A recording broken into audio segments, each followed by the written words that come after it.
Tonight at 5:30, we've been talking about the fact that California Senator and former San Francisco Mayor Diane Feinstein has died at the age of 90. And she's being remembered by friends and colleagues as a tenacious trailblazer. Joining us now is Art Agnos. He's another former mayor of San Francisco who took over the job in 1988 from Feinstein. And there you are in your living room, Mayor Art. Feinstein is being remembered as steely-willed, never backed away from a fight. I suppose you, more than anyone, can corroborate that. Absolutely. In fact, she and I had a few of those fights. Before I became mayor, we would argue about different issues that we had a difference of opinion on. They were not mean fights or any of those kind of things, but we had some serious disagreements around the issues that I cared about, that she was on a different side. And like the home porting of the Missouri, which she wanted the city to pay for, to bring this battleship here and all that, and I didn't, because I thought the military ought to be paying for that. We argued about high rises, how high they ought to be, where they ought to be, and things like that.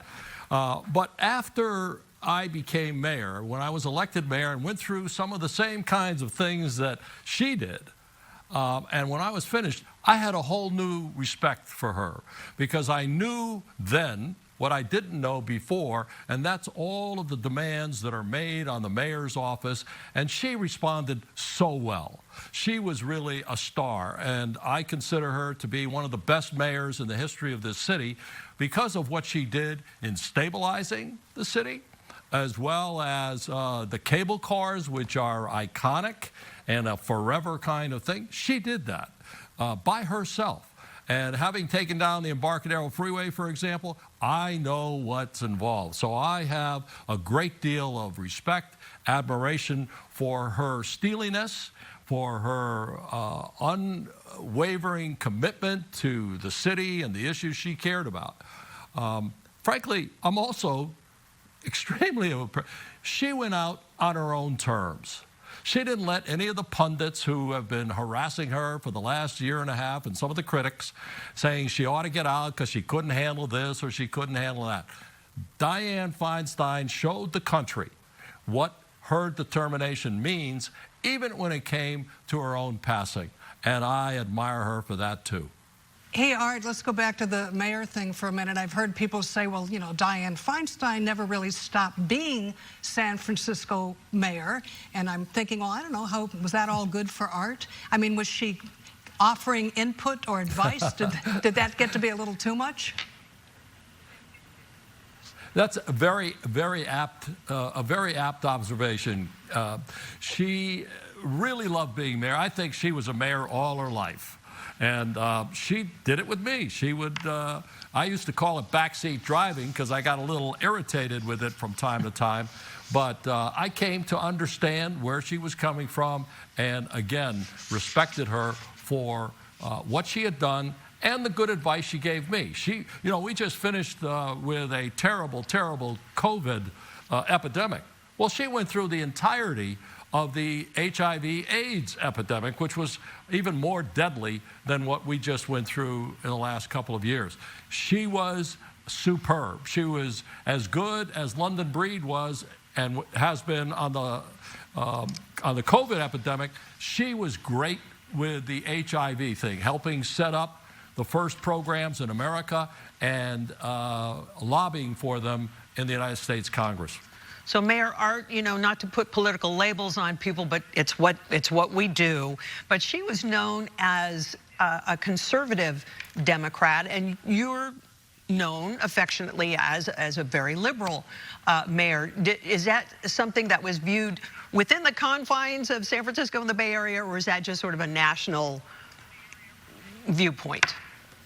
Well, I think that here she was more on the conservative side, centrist conservative side, whichever one you want to choose. So that's very accurate. But when she went to the Congress, clearly the values and the issues she brought, that some of which I was just talking about, made her a very progressive, liberal United States senator. And I don't think she ever backed away from that.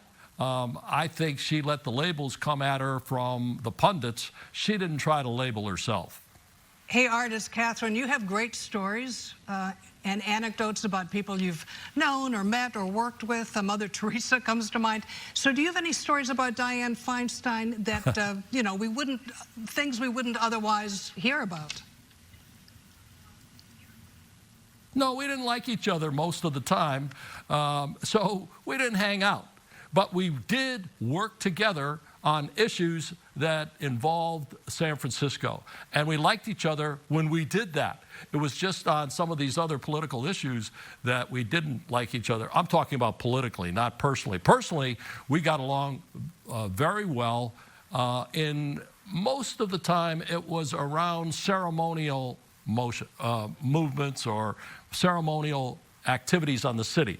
So when she was hosting the Queen of England, I was there because we were part of the city family.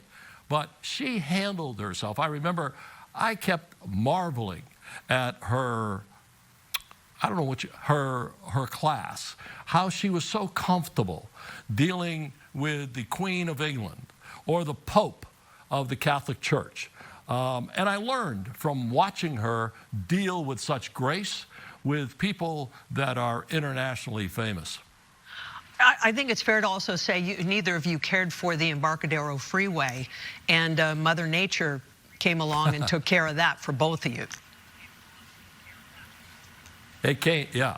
She, to her credit, 3 years before I made the decision, she put something on the ballot to demolish the Embarcadero Freeway, and it failed. More people wanted it up because of its convenience as a freeway exit off the bridge and off the freeway. In 1989, I had an opportunity, thanks to the earthquake. We had a choice whether we should rebuild it the way the state and the federal government wanted us to, or the way a lot of us who were living in the city by that time, realizing what a blight it was and how it blocked the entire ferry building, which was a slum at that time. We look at it today and it's as beautiful as the cable cars she put together. But I made that decision, and I knew I wasn't going to be putting it up for a vote because I didn't want to take the risk. Nevertheless, I had some 22,000 people sign a petition to keep it up, but we got it down in time before they did anything about it. Today, just as with people who opposed Mayor Feinstein, I can't find anybody who thinks it was a bad decision today. But back then, it was pretty controversial. Yeah, and you would remember, Art Agnos, I knew you would have great stories and insights. Thank you so much for joining us. From the comfort of his armchair in your living room.